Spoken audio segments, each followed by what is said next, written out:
Hi everyone, Ryan here with Fight Game Analysis, and today we're going to be talking about the upcoming fight between Valentina Shevchenko and Jennifer Maia. But before we jump into that, if you enjoy the content, please go ahead and click on the like button and also subscribe to the channel.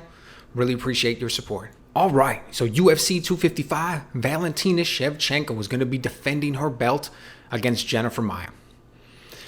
Now look, we got to be honest with each other going into this one. Las Vegas has given us odds on Shevchenko of minus 1250.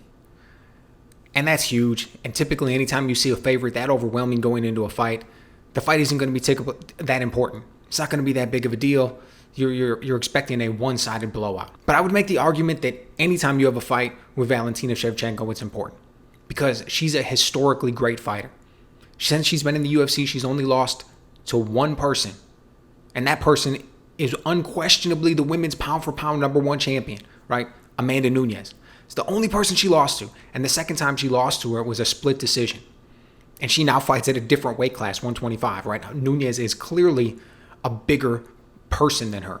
You know, Shevchenko had to go up to make that weight before 125 even existed. As soon as 125 opened up, she jumped right down, snatched up that belt, and has held it. She's the second champion. Montano held it beforehand. But basically, the title reign of the division has been Shevchenko. So anytime somebody who is a historical great is fighting, the fight's important.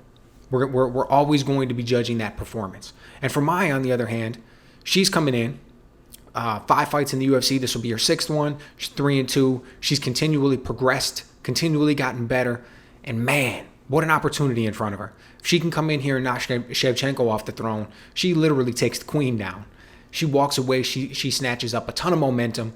So the upside, the potential, it's always huge for her. Fight's gonna is big. She is gonna bring her absolute A game because everything's on the line for her. So let's take a look at the champ, Valentina Shevchenko.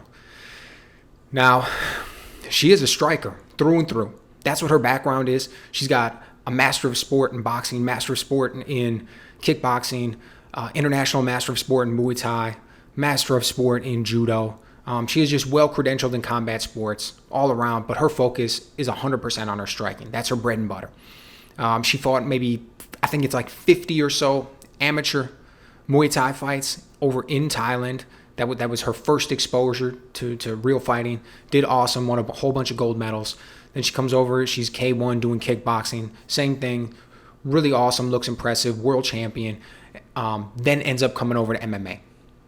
And since she's come over to MMA, same thing. She's looked highly impressive. Since coming over to the UFC, she's only got her 2 losses against, as I mentioned before, Amanda Nunes. So no shame in that, especially with as close as those fights were. So she's a striker, 100%. But her style, it is beautiful. She has got technical skill of the utmost highest level. Counter striker, primarily. Although if her opponent doesn't get going, she's definitely going to be aggressive, start to come out there, start to get a few things moving. But she prefers to counter strike. She likes to come out there, just immediately take the middle of the octagon, hold her space, and then stay directly in front of her opponent. Her opponent backs up, moves a little bit, whatever it is, she stays directly in front of her. Doesn't utilize a lot of lateral movement, footwork, none of that stuff. She's just right there. And she stays at this distance that it's just out of range plus a half step. And the beautiful thing about that is, by her being a counter striker, when her opponent wants to come forward, it makes her opponent take that extra half step, which takes that little bit of extra time to get her strike off, to get to where Shevchenko is. And that's all Shevchenko needs to just get that timing, get that range, and just land the most beautiful, clean, crisp counter strikes. And that's what she loves to do. And she's got every tool available to her when to do it. She comes out there in that southpaw stance. She can land the straight left. She's got a beautiful right hook, a check right hook that she showed off against Holly Holm. Completely shut down Holly Holm's offense with it. She can counter with single shots or combinations. She'll even counter with kicks. She's got a beautiful left kick that she uses. Showed it off amazingly against Jessica Ai. Right? Went to the body with it, went to the body with it, went to the body with it, and then all of a sudden at the very end went up top. If you have not seen that knockout, I suggest you would check it out. Highly impressive. She went out there and smoked her with it, opened up using that left kick, setting it up early in the fight, and then moved on to it, using it for the knockout.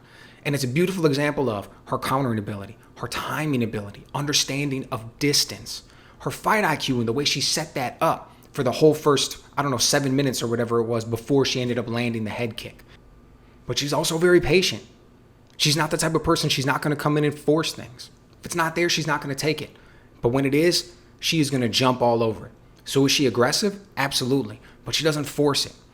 She's not going to come forward, force the action, push things, and try to create opportunities. But as soon as the slightest opportunity is there, she's going to absolutely take advantage of it. She is not overly cautious. She doesn't turn in boring performances, even though she's a counter striker.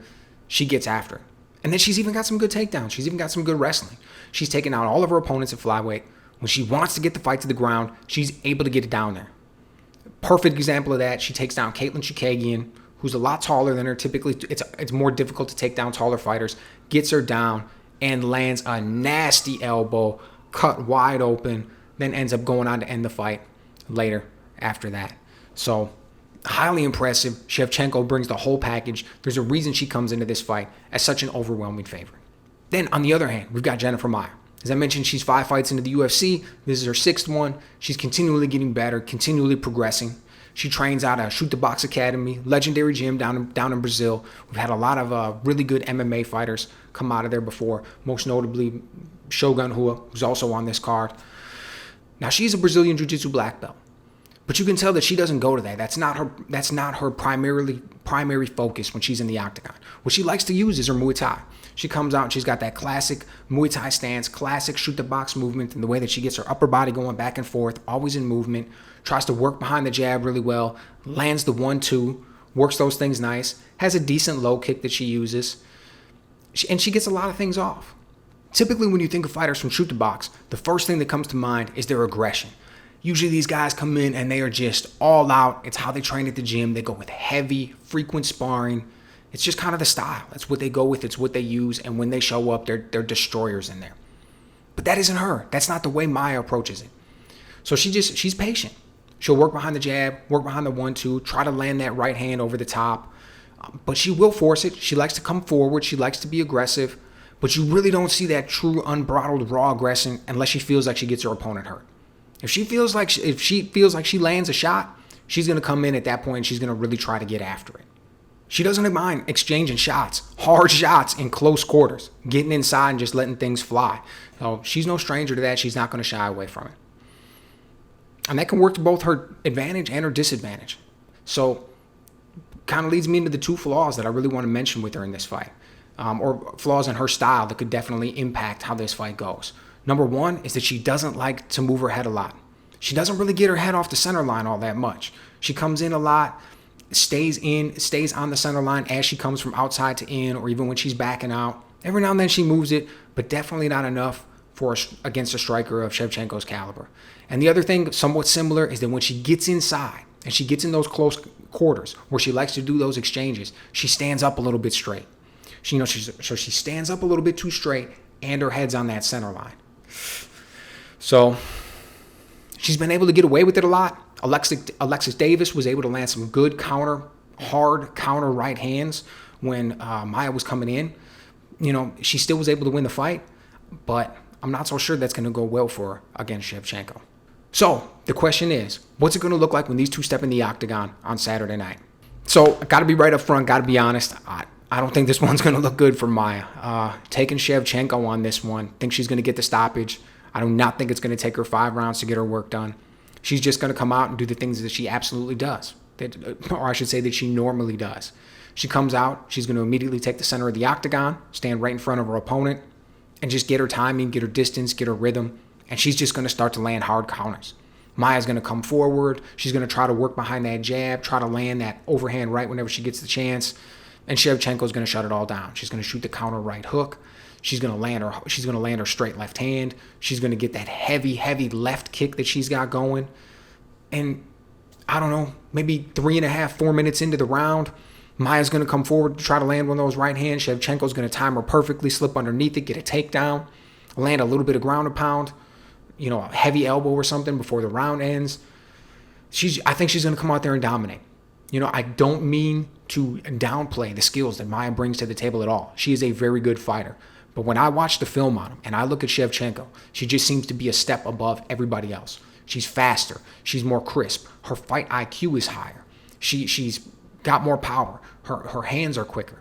It's just she understands angles and timing and distance in a way that most of these other fighters don't. That's why she comes out there and looks so dominant. And I think it's going to be the same thing in this one. So I predict her winning, getting a stoppage, probably third round would be my guess, maybe second, something like that. I expect her to continue to shine. She is so impressive. This one should be no different.